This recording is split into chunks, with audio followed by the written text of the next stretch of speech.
instead of the usual way like this. But this airplane should fly like this, as fast and as economically as a conventional airplane. Many people have offered many solutions to the problem.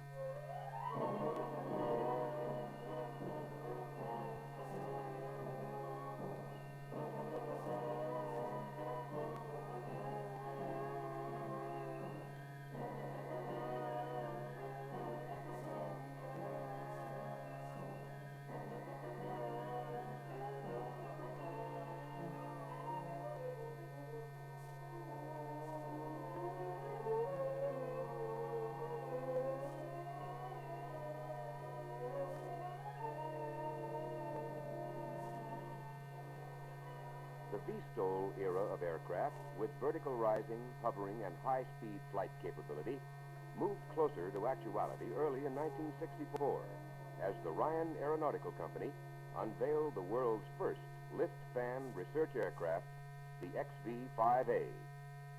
This unique aircraft was designed and built by Ryan for the United States Army Transportation Research Command, under contract to General Electric, developers of its lift-fan propulsion system. The XV-5A is supported by many years and several million man-hours of study and actual hardware experience by Ryan in developing revolutionary new vertical and short takeoff and landing aircraft. Among the remarkable predecessors to the XV-5A was the world's first pure-jet VTOL aircraft, the Ryan X-13 Vertijet, first flown in 1957. In 1955, Ryan engineers had begun work on a new concept, the fan-in-wing type airplane, Vertifan. And in 1957, Ryan was awarded an Air Force study contract to apply the Vertifan concept to military requirements. Instead of the larger, heavier, more powerful engines normally required for vertical flight, with their attendant weight penalty and higher fuel consumption in horizontal flight, the Ryan Vertifan design calls for power plants sized only for cruise and range requirements. To meet the power requirements of vertical takeoff, hovering, and landing, the basic thrust is multiplied 300% through fans installed in the wings and fuselage. The U.S. Army Transportation Research Command awarded General Electric and Ryan the contract to design and build two XV-5A research airplanes in 1961, although studies directly associated with the aircraft were underway in 1959.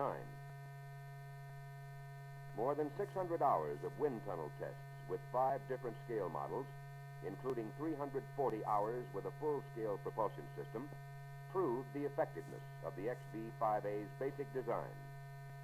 Flight operations from takeoff through transition were simulated at speeds from 0 to 120 knots, with lift fans operating up to full power.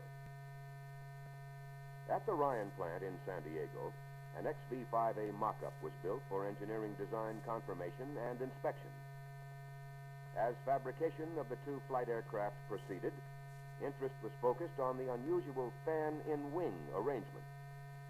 This unique propulsion system consists of two GE J85 turbojet engines mounted high in the fuselage, two 5-foot diameter fans submerged in the wings, and a smaller fan in the nose just forward of the cockpit.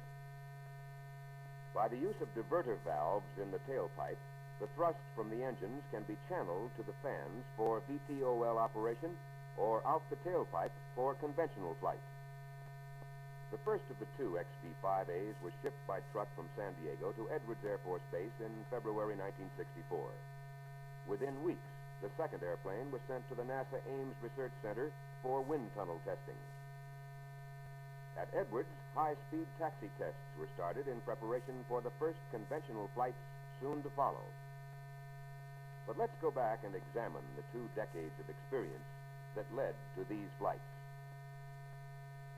Ryan's V-STOL research actually began nearly a quarter century ago when the Army Air Corps sought a short-range observation plane for use from small, unprepared fields.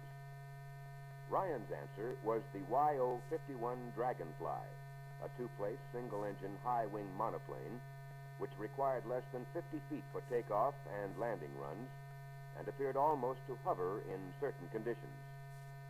Partly responsible was the tremendous area of the 52-foot wing, which had flaps so broad that they represented, in essence, a retractable wing. During World War II,